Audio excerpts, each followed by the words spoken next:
হচ্ছে অভ্যাসের দাসী বলতে পারেন। প্রত্যেকটা দিন শ্বশুরবাড়িতে যেইভাবে নিজের সংসারটাকে সামলাচ্ছি সেই রকমই কিন্তু বাপের বাড়িতে এসেও ইচ্ছে করে নিজের হাত পাগুলোকে একটুখানি কাজে লাগাতে। বসে থাকতে একদমই ভালো লাগে না। তাইলাম বলুন, অভ্যাস আমাদের প্রত্যেকটা দিন যেইভাবে গড়ে তুলেছে সেইভাবেই কিন্তু আমাদেরকে চলতে ইচ্ছে করে। তো হ্যালো এভরিওয়ান, গুড মর্নিং। কেমন আছেন আপনারা সবাই? আশা করছি আপনারা সবাই ভালো আছেন আর সুস্থ আছেন। আমরাও বেশ ভালো আছি।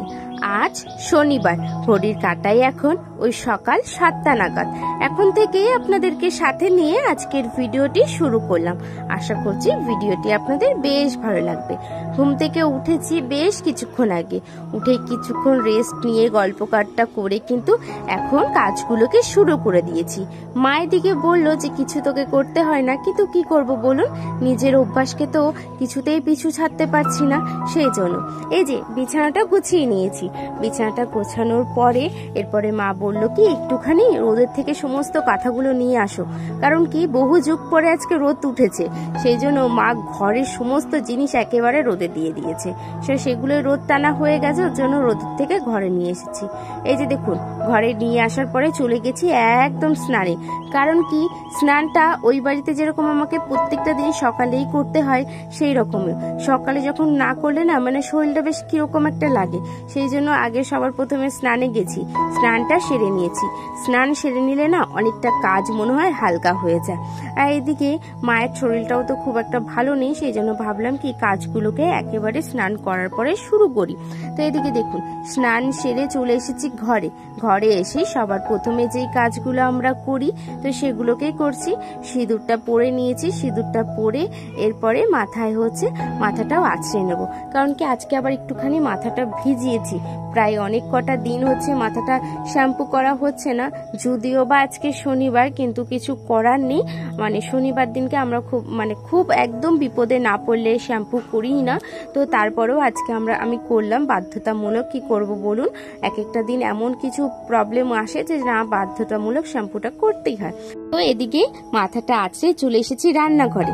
তাতানের জন্য আগে খাবারটা বসিয়ে দিই, তারপরে অন্যান্য কাজ করব। এখনো ঠাকুর প্রণাম সারিনি, কিছুই করিনি, তুলসী তলাতেও জল দিইনি। এই যে দেখুন, একদিকে ভাতের হাঁড়িটা বসিয়ে দিয়েছি জল দিয়ে, আর একদিকে কিন্তু মুগ ডালটা ভেজে নিচ্ছি।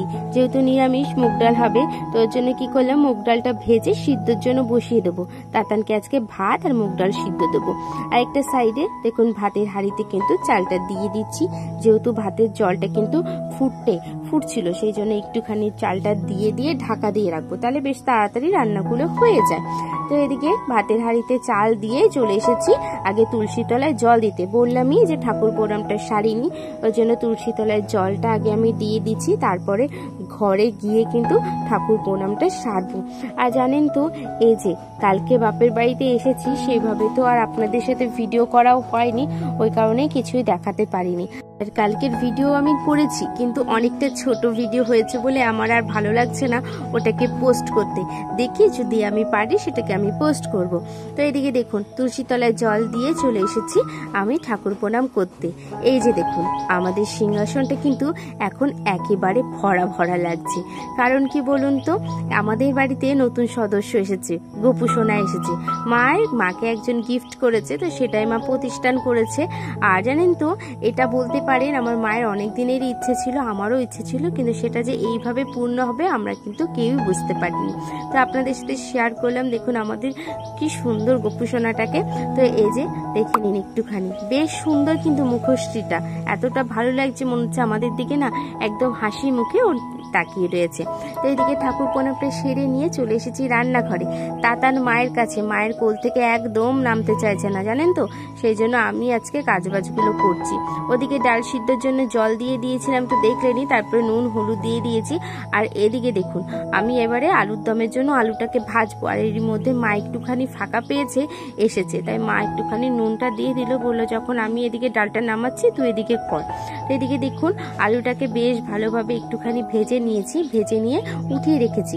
তো এর মধ্যে হচ্ছে যে জিরে, তেজপাতা, তারপরে দারচিনি, এলাচ এগুলো সমস্ত ফোড়ন দিয়ে কিন্তু হচ্ছে মশলাটাকে কষাবো। মশলা যেরকম প্রত্যেকটা দিনের নেয় সেরকমই হচ্ছে টমেটো, আদা বাটা, জিরে বাটা, লঙ্কা বাটা, এই মশলাটা আমাদের সবসময় কিন্তু থাকে। কারণ কি আমরা এই মশলা দিয়ে খেতে বেশি পছন্দ করি, অন্যান্য কোনো মশলা দিয়ে কিন্তু বাড়িতে সেরকমভাবে কেউই খেতে চায় না।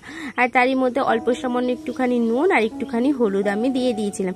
এইভাবে মশলাটাকে কিন্তু হালকা গরম জল দিয়ে আমি বেশ ভালোভাবে ফুটিয়ে নেব, মানে একদম মশলাটাকে কষিয়ে নেব। আপনারা তো আমার ভিডিওতে দেখেনি আমার মশলা কষানোর রেসিপিটা। এদিকে মশলাটা কিন্তু বেশ ভালোভাবে কষানো আমার হয়ে গেছে। দেখুন তেলটা একদম কিন্তু ছেড়ে ছেড়ে আসছে। আর একটু ভালোভাবে কষানো হয়ে গেলে আমি কিন্তু সমস্ত আলুগুলো ছেড়ে দেবো। এই যে আলুটাও দেওয়া হয়ে গেছে, আলুটা দিয়ে এরপরে মশলাটাকে ভালোভাবে কষিয়ে নেবো। এর মধ্যে কিন্তু আমি আরেকবার একটুখানি জল দিয়ে আলুটাকে ভালোভাবে কষাবো, তাহলে আলু আর মশলা দুটোই কিন্তু ভালোভাবে কষে যাবে। কষে গেলে গরম জলটা কিন্তু আমি দিয়ে একটুখানি নেড়ে নেবো। আর একটা সাইডে যেহেতু কুমড়োর বড়া করব, তো সেই জন্য কিন্তু কড়াই বসিয়ে দিয়েছি, যে তেলও দিয়ে দিয়েছি। এদিকে কুমড়োর বড়াটা কিন্তু আমি এই দিকটা ভেজে নিচ্ছি, আর ওই দিকটাতে তরকারিটা একটুখানি কম আঁচ দিয়ে কিন্তু আমি ঢেকে ঢেকে করছি, তাহলে আলুগুলো যেগুলো সিদ্ধ হয়নি, কিছু আলু দেখলাম সিদ্ধ হয়নি, তো সেটাও কিন্তু বেশ ভালোভাবে সিদ্ধ হয়ে যাবে। এদিকে দেখুন 4টে করে আমি প্রত্যেকবার করে দিলাম। এদিকে কুমড়োর বড়াটা কিন্তু ভাজা হয়ে এসেছে, সেই কারণে কিন্তু আমি প্রত্যেকটা বড়াগুলো উঠিয়ে নিয়েছি। এটাকে আমরা কুমড়োর বেগুনি টাইপসের বলি, তো আপনারা কে কি বলেন জানেন না, আমিও সেরকম ভাবে নাম জানি না। ওই কি বলুন তো, বিয়ের আগে খেতে হয় খেতাম, কিন্তু সেভাবে কোনো কিছুই আমি শিখিনি। যা শিখেছি পুরোপুরি কিন্তু আমি বেশিরভাগটাই বিয়ের পরে শিখেছি। এদিকে দেখুন দুবার করে দিয়ে এই সাইডে কিন্তু দেখছি যে আলুর দমটা হয়ে এসেছে, সেই জন্য একটু সামান্য ভাজা জিরের গুঁড়ো, একটুখানি গরম মশলা দিয়েছি। গরম মশলা দিয়ে বেশ ভালোভাবে টেনে আসলে ধনেপাতাটা দিয়ে নামিয়ে নিয়েছি। আজকে রান্না হয়েছিল ডাল করেছিলাম, এই যে দেখুন কুমড়ো ফুলের বড়া করেছি, আলুর দম করেছি, আর কুমড়োর যে বীজটা হয় সেই বীজটা দিয়ে বাটা করেছি। এই বাটাটা খেতে না খুব ভালো লাগে, আপনারা একবার ট্রাই করবেন, দেখবেন এতটা ভালো লাগে না। এই বাটাটা দিয়ে কিন্তু এক থালা ভাত খাওয়া যায়। আমার তো খুব পছন্দের জিনিস যে কোনো বাটাই, আর আমি আজকে এই বাটাটা দিয়ে জানেন তো পুরো ভাতই খেয়েছি বলতে পারেন।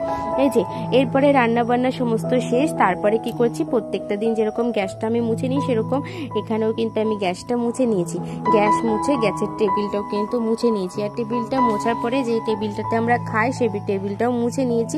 এরপরে তো খেতে আসবে সবাই, সেই জন্য টেবিলটা মুছে সমস্ত বাসন নিয়ে চলে যাব হচ্ছে বাইরে। বাইরে গিয়ে বাসনগুলোকে ধুয়ে নেব। এই যে বাসনগুলো সমস্ত মেজে নিয়েছি, মাজার পরে কিন্তু এখন বাসনগুলোকে ধুয়ে নিচ্ছি। আর এরই মধ্যে মা এসে বলছে, তুই এত কাজবাজ করছিস, সবসময় তো করিস, একটুখানি বস। ওই যে বলে না, আমাদের কিন্তু অভ্যাস কখনোই যায় না, আমরা একদমই কিন্তু এক বিন্দু বসে থাকতে পারি না।